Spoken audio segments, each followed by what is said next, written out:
দাদা, আজ আমার বার্থডে না? এই দেখ আমি কেক এনেছি। ও, তাহলে চল বোন আমরা কেক কাটি। না না, কেক তো আমি নিজের টাকা দিয়ে কিনেছি। আমি তোর কাছ থেকে গিফট চাই, না হলে আমি কেক কাটবো না কিন্তু। গিফট? ঠিক আছে, তুই এখানে দাঁড়া, আমি তোর জন্য গিফট নিয়ে আসি।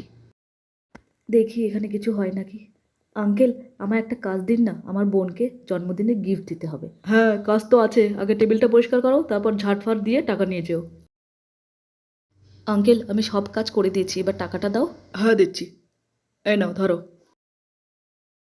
আঙ্কেল, মেয়েদের জন্য হাতঘড়ি আছে? হ্যাঁ হ্যাঁ আছে, দিচ্ছি দাঁড়াও। এই দেখো, এটা একটা স্মার্ট ওয়াচ। ওয়াও, খুব সুন্দর, এটাই দিয়ে দাও। দাঁড়াও প্যাক করে দিই। এই নাও 500 টাকা দাও। না আঙ্কেল, আমার কাছে এত টাকা নেই, রেখে দাও। বাবু শোনো। হ্যাঁ আঙ্কেল। তোমার কাছে কত টাকা আছে? আমার কাছে তো শুধু 50 টাকাই আছে। আচ্ছা ঠিক আছে, তুমি 50 টাকায় দিয়ে ঘড়িটা নিয়ে যাও। Thank you uncle.